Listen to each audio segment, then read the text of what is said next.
Assalamu alaikum wa rahmatullahi wa barakatuh. Paqja, mëshira dhe bekimet e Allahut qofshin mbi ju, mbi familjet tuaja dhe mbi mbar besimtarët në kënd botës kudo që jetojnë dhe veprojnë. Besimtarët nderuar, vazhdojmë me trajtimin e personazheve dhe figurave më të rëndësishme të përjetimit të vuajtjeve dhe të torturave mizore. Kemi folur për disa prej tyre nga meshkujt, për Ebu Bekrin radiallahu anhu dhe Bilalin radiallahu anhu. Pastaj javën e kaluar jam munduar që të përmend edhe dy prej figurave të gjinisë femërore, siç ishte Zinira ar-Rumie, Zinirja Romakja edhe Esmaja, shahidja e parë, dëshmorja e parë në Islam. Do të vazhdoj edhe me dy apo tre figura tjera gjithashtu të rëndësishme për t'i trajtuar, dhe me kaq do të mjaftohen për të kaluar pastaj në trajtimin e pjesëve tjera gjithashtu shumë të rëndësishme të jetëshkrimit të Muhammed Mustafas sallallahu alaihi wasallam. Ne kemi përmend disa figura dhe disa personalitete të shuara, por edhe të panjohura për shumicën e muslimanëve, por realisht nuk janë të panjohura për Allahun e madhërisëm, nga se tek Allahu nuk vlerësohen njerëzit sipas famës në jetën e kësaj bote, po sipas veprave të tyre, sipas angazhimeve të tyre, sipas devotshmërisë së tyre. Përmendet se në haxhin lamtomirës diku rreth 100.000 deri në 120.000 sahab kanë qenë prezent. Sa për e tyre i dim me emër dhe me mbiemër, mos flasim sa për e tyre u adim biografin. Shumë pak, më e miri për nesh mund t'i numrojnë ndoshta deri në 50 sahabë që i dim me emër, me mbiemër dhe me biografi, qoftë edhe më të thjeshtë. Kjo tregon se interesimi për njohjen e sahabëve të jetës së tyre, të kësaj gjenerate të artë, është shumë i ulët nga ana jonë. Ndërkaq për figura të famshme të showbizit që nuk përqojnë asnjë vlerë në shoqëritë tona, fëmijët tanë, pasardhësit tanë dinë shumë. Por edhe nëse dinë disa për atyre që kanë vlera, nuk mund të krahasohen me vlerën e sahabëve, me vlerën e sakrificës së tyre. Prandaj është e udhës që të lexojmë sa më shumë për biografinë e njerëzve më të devotshëm të historisë njerëzimit pas pejgamberëve të Allahut dhe me modelin më të mirë që mund ta pasojmë. Prej sahabëve tjerë që ka vuajtur shumë për ta lartësuar fjalën e Allahut madhërisëm dhe nuk është zbrapsur për asnjë moment vetëm, është edhe sahabiu i nderuar Khabbab ibn al-Arat. Ky sahabi në momentin që ka pranuar Islamin, pejgamberi Allahut e ka dashur shumë. Pra ka qenë prej sahabëve që shumë e ka dashur i dërguari i Allahut sallallahu alaihi wasallam, saqë e vizitonte shpesh. Pra i shkonte në shtëpi, e vizitonte, bisedonte me të e kështu me radhë. Ishte farkatar.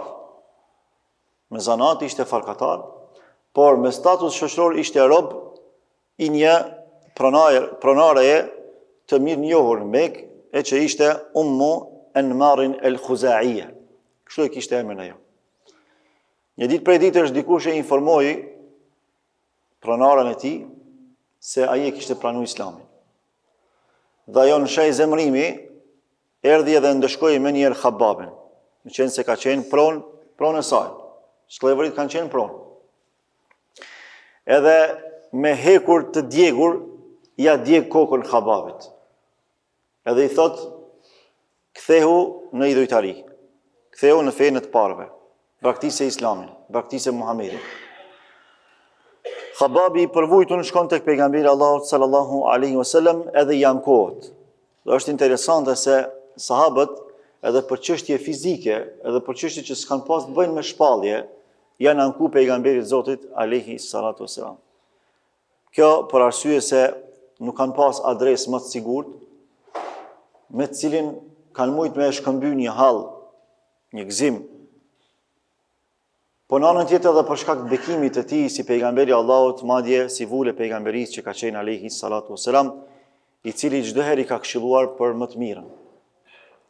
Kur i tregon se çka i ka ndodhur me pronarën e tij, pejgamberi Allahut lutet për Khabbabin dhe thot: Allahumma ansur Khabbaban, o Allah, ndihmoje Khabbabin. Pra kundër atyre që po e maltretojnë dhe po e torturojnë. Çfarë ndodh? Allahu ja pranon lutjen pejgamberit ton dashur, edhe e sprovon këtë grua Ummu Anmar al-Khuzaiye, pronarën e Khabbabit, me një sëmundje mendore. Saqë transmetimet tregojnë se u lërinte së bashku me qend. Pra kur u lërinin qend, u lërinte edhe ajo me qend. Sprovë e madhe. Ka kërku mjekim në gjitha anët e vendit, derisa dikush i thot asaj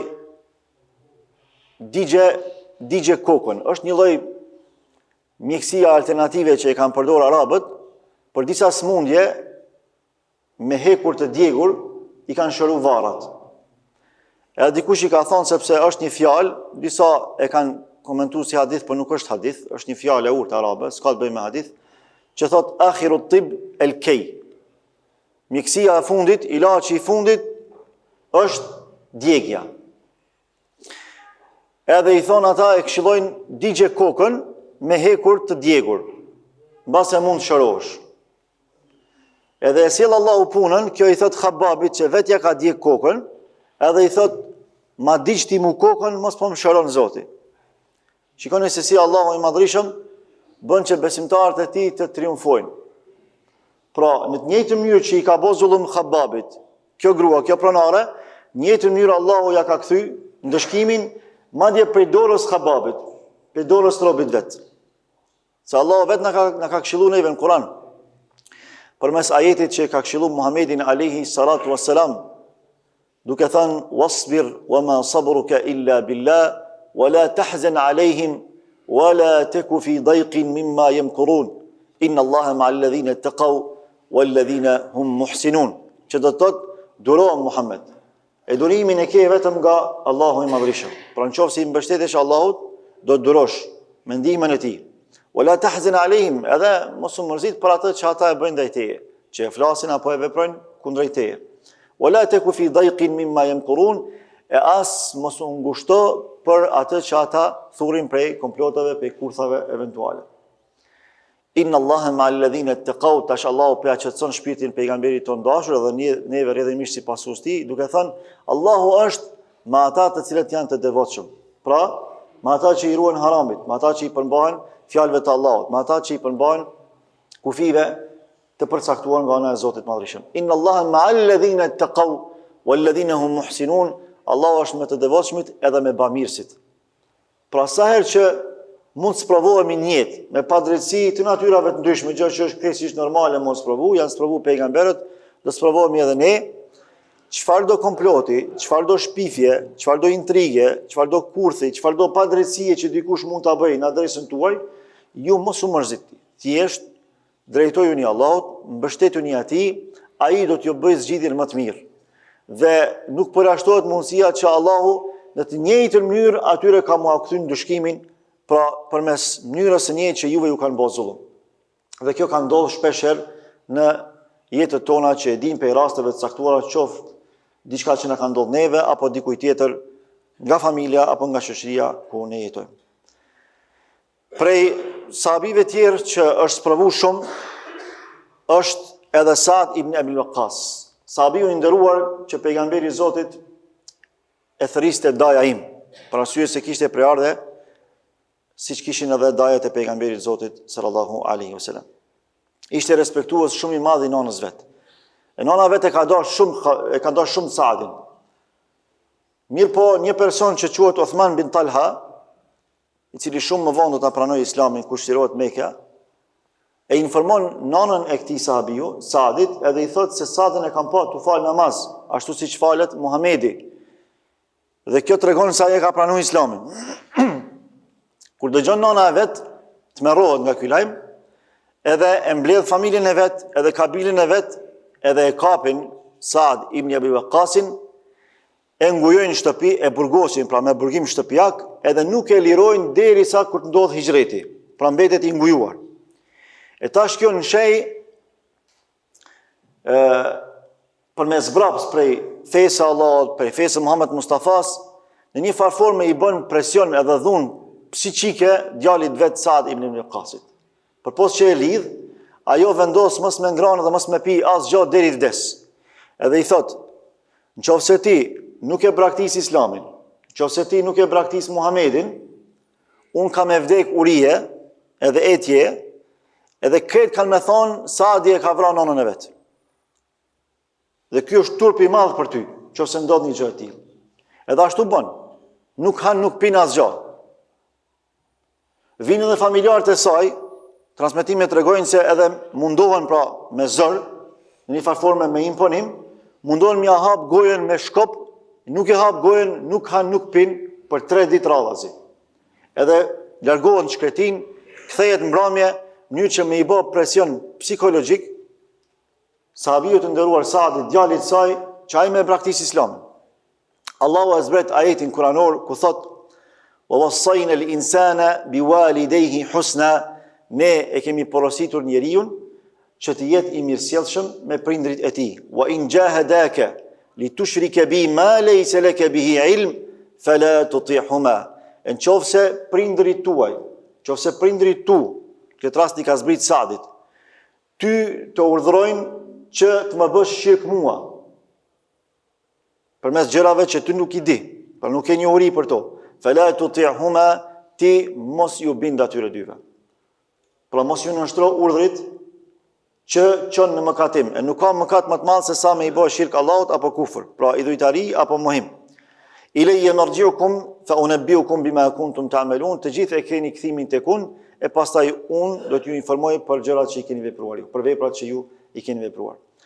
Sa që Saadi krenohej, edhe pasi që ka ndodhur ky rast dhe shumë më vonë kur diskutonin me sahabët, krenohej për faktin që Allahu ka zbrit ajet Kuranit për të, thotë: "Ilayya nazalat wa in jahadaka litushrika bi ma laysa laka bihi ilm fala tuti'huma."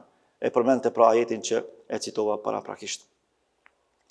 Kur zbret ky ajet, atëherë Saadi qetësohet në shpirt, edhe i thot nonës vet: "O non, pasha Allahun e madh, edhe 1000 shpirtra me i pas, 1000 jetë ti me i pas, edhe me dalë se cili shpirt njëri pas tjetrit, unë kur nuk largohem prej Islamit, edhe kur nuk e braktis Muhammedin sallallahu alaihi wasallam." Kur e kupton se ky me të vërtetë është i bindur këtë fe dhe s'ka më fuqi botnore që mundet me e kthy pe kësaj feje, atëherë fillon e ha edhe ushqehet. Se bindet që s'ka diçka që mundet me zbraps djalin e saj. Pra shikoni çfarë qëndrueshmërie në fe kanë pas sahabët, përkundër vuajtjeve që u janë shkaktuar atyne. Nuk e kanë dhënë fen para asnjë çmim kësaj bote. Nuk janë ndërzu përkundër vuajtjeve, përkundër persekutimeve që i kanë përjetuar. Pastaj vlen përmendet edhe sahabiu i nderuar Mus'ab ibn Umairi. Mus'ab ibn Umairi, një djalë i ri, e ka pranuar Islamin shumë i ri. Një djalë i bukur, i pasur. Një djalë që gjithë gocat e Mekës e kanë pas ëndër. I ka pas krejt mirësitë e Allahut Madhrishëm. Ka bën jetë luksoze. Aq jetë luksoze sa që gjërat më specifike nona vetja ka porosit pe vendeve më të shquara. Për shembull, sandalet ja ka porosit pe Jemenit, me shtof apo me punë nga Hadrameuti, që ka qenë i shquar për një gjë të tillë. Parfumin ja ka porosit enkas prej Shamit, me dallu djalin e vet prej këtë djemve të Mekës, edhe ka dallu me të vërtetë me stilin e jetës që ai e ka pas. Kur e pranon Islamin bëhet njeriu më i thjeshtë. Aq sa Saad ibn Abi Waqqas tregon për të, thot: "Wallahi e kam pa Mus'ab ibn Umairin pe torturave të mëdha që i ka përjetu, pe dhunës madhe që i ka përjetu, ka fillu likura mi u qëru sikurse i qërohet lëkura gjarprit. A shumë e kanë rraf, a shumë e kanë maltretu, sa që ka fillu likura mi u qëru pe dhunës madhe. Edhe nuk e ka braktis fejnë Allahut Madhrishëm. Këto figura, besimtarë të nderuar, neve na inkurajojnë për me duru. Nëse këta sahabi kanë duru në gjendje lufte, në gjendje krize, në gjendje mospasje, si është fjala me neve që jetojmë në gjendje luksi, në gjendje pasje, madje kur nuk kemi pas më shumë se sa sot. duhet me qëndruar në fenë e Allahut Madhërisëm, sepse nuk ka lidhje më të fuqishme se sa lidhja me Islamin. Çfarë do lidhje që të kemi, familjare, kolegiale, profesionale, gjitha lidhjet kanë vlerë atëherë kur ndërtohen mbi lidhjen mes nesh dhe mes Allahut Madhërisëm. Nga se çdo lidhje ekzistuese është falë Allahut Madhërisëm. Falë bujarit absolut. Qofse braktiset feja, është braktis nyja kryesore, që i mban të gjitha lidhjet tjera pastaj të qëndrojnë dhe të ekzistojnë. Mi po, në qofse ruajmë fenë, i kemi ruajtur gjitha lidhjet e mundshme. Krejt botën mja u dhon dikush, mja u servu dikush, nuk bën me dhon as edhe për një çast vetëm si besimtar. Këtë presionet e botës me t'i dhon, zemra kur s'bën me të deviju. Nëse sprovohemi shumë rënd, na lejohet me gojë me mohu, nëse është në pyetje jeta, rreziku jetës, për mbjetesë. Por ka dhe si sahabi që as në kësi raste nuk e kanë mohu fejnë Allahut Madhërisëm, sikur se kemi përmend për shembull Bilalin radiallahu anhu. Pra gjitha këto personazhe që i përmendëm, është interesante se secili prej tyre ka një status të veçantë në shoqërinë e vet. Por nuk janë të gjithë të një status, nuk janë të gjithë njëjtë, një niveli. Ka pra atyre që janë sprovu për kanë qenë të pasur, ka pra atyre që kanë qenë të shtresës së ulët, por ka dhe për atyre që kanë qenë për shtresës së mesme shoqërore. Kjo tregon se sprovat vijnë edhe nëse i pasur, edhe nëse i varfër. Testimet jetësore kanë me tarë, pa marrë parasysh se sa ke apo sa nuk ke. Pa marrë parasysh se sa di e sa nuk di. Allahu ka me na testu. Allahu ka me na testu imanin ton.